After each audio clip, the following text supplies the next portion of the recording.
Okay, good morning, good morning, good morning. Ay, hindi pala akin yun. So, good morning po. Ako po pa rin po ang inyong profesor, si Sir Tolitz. At pag-usapan natin ng isang, sabihin na natin indigenous or yung ating mga katutubong gulay, which is very particular in an area na kung saan ang salitang buro, yan, especially part of Region 4A, Batangas, Cavite, yan, Quezon.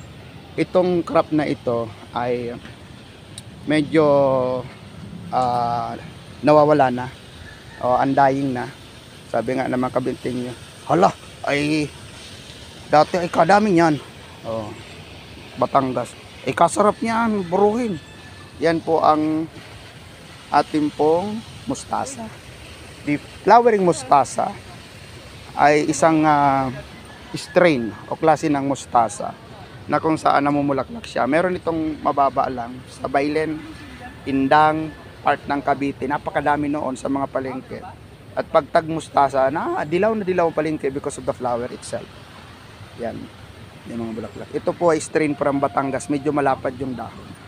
So, yung burong mustasa ay sikat na sikat yan. Halabos, binalinan ng mainit na tubig, and other luto.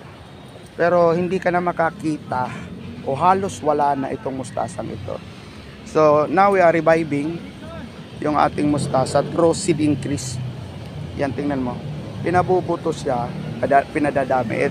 Hindi pa po ito for distribution purposes.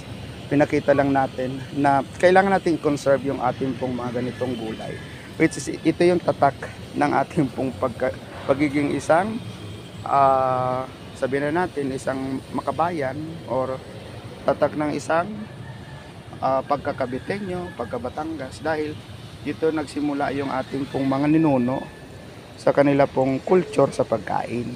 So yun ang pwede natin gawin. Yan, hanapin natin yung mga mustasa na yan kung meron pa tayong natitira at padamihin natin. So yan, isa sa mga ginagawa. At sa susunod ito, ipapakita namin paano ba yun aanihin, i-conserve para hindi mawala yung ating pong mga ganitong katutubong gulay. At ang conservation ay isa sa mga ginagawa para mapanatili na mayroon pa tayo at yung tradisyon at culture, yung pagkain nito ay mapanatili. Kasi isa siya sa mga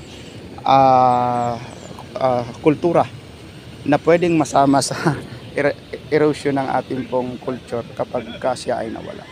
So yan ang ginagawa ni DTI. So ito ay mustasa na flowering or yung native na mustasa. So yan lang, kaunting kaalaman. Bye-bye. Ito pa rin po ang inyong profesor na napagpapaalalang sa tamang teknolohiya, Pilipinas aasenso ka. Yan ang mga bulaklak niyan. Napakarami yan tuwing